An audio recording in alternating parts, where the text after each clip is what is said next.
Good morning, y'all. Hope you guys are all doing amazing this morning.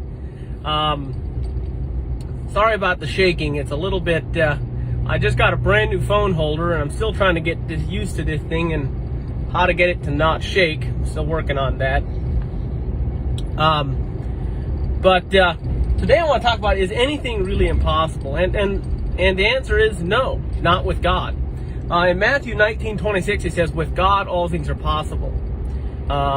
And I think that is pretty important for our own lives. It's like a lot of times people want to say, well, it's impossible for me to do this, or it's impossible for me to do that.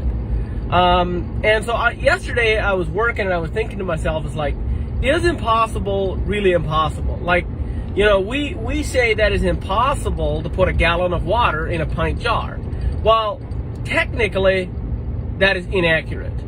You can put a pint in, you dump it out, you put another pint in, you dump it out, you put another pint in, you dump it out. Eventually, you will get a gallon of water into that pint, just not all at the same time. So most of the time, the reason that we think things are impossible is because the parameters and the rules that we set for ourselves are too narrow.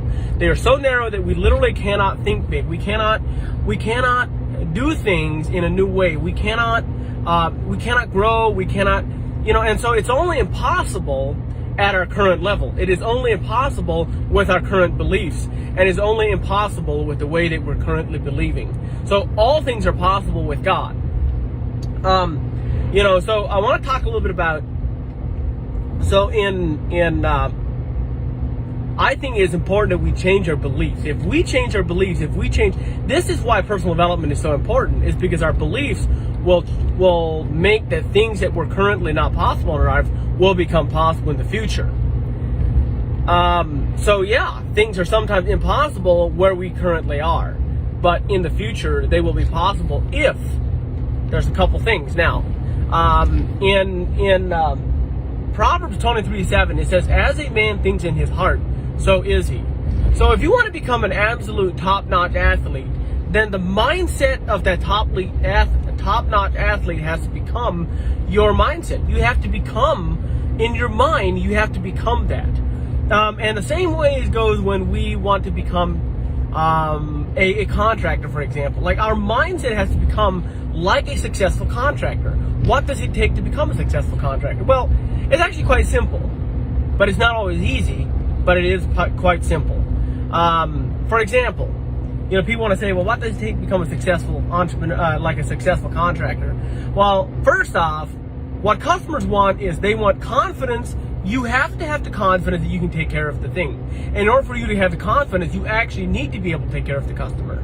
Second thing is you have to have confidence not only in your ability to do it, but also in your own integrity, that you will do what you say you will.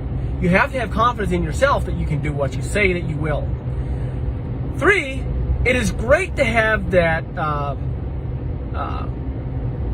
The second thing you need if you want to be a successful contractor is you have to have the ability to handle pressure. You have to have the ability to handle pressure, because there will be times that will come, and you'll have pressure. You'll have that thing that comes in, and it's like pressure. And people will try to get you to do something, and you'll be tempted to take a shortcut.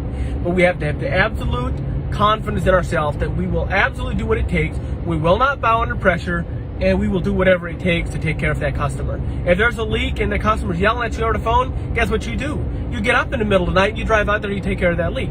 Now, quite frankly, normally you don't really get people calling in the middle of the night. Usually it is, in the evening or first thing in the morning, whatever. Either way, it doesn't really matter. The point is that you have to have that confidence within yourself that you know and you will take care of the customer. Something else that you need if you want to become a successful contractor, number 3, is you have to be willing to service your customer even if it's uncomfortable for you. But anyway, let's continue to talk about what's impossible. Impossible, if we want to become something that we are not, we have to become something that we currently are not. It is only impossible because the parameters that we have set for ourselves are too narrow. We say, oh, it's impossible for me to run a 4-minute mile. And that is currently correct. But see, I can become the type of person that can run a 4-minute mile. It will be very difficult, and it'll take a lot of training and a lot of discipline, and we have to have the mindset of an achiever, a mindset of the guy that's going to go out there and do that. but then it is possible. So it is not that it's not impossible. It will be possible if we just shape the mindset of becoming what we're looking for. The Bible says in Hebrews chapter 11, faith is the substance of things hoped for, but of things not yet seen. So it says the substance, like literally before we have the thing. Faith is literally a substance. It is like it is something that if we believe enough, if our faith is something that is belief powered with a decision. Faith is more than just belief. Belief, you believe something, but faith is when you believe something and you take action. You have chosen this, you have determined this. Faith, when you have that is the substance of what's going to happen in the future. When you have faith that you can do something, you will figure out how to do that because you believe in yourself, you believe in your ability, and then you act upon that. That is faith. The Bible says in Hebrews chapter 11, verse 6, it says, without faith it is impossible to please God. Well, why is that? Well, it's pretty simple. Because if you believe something but you don't take action, your faith is worthless. So therefore you don't really have faith. When you have faith, you will act. So nothing's impossible with God, but you have to believe. You absolutely have to believe. All things are possible to him that believes, according to the Bible. And so just something to think about. I think it's important that, we have so many self-limiting beliefs that we think that somehow we can't do something, or somehow we're not good enough, or all of these things. And the only thing that those are is that those are self-limiting beliefs. Everything is possible if we stop limiting all the things that we believe about ourselves.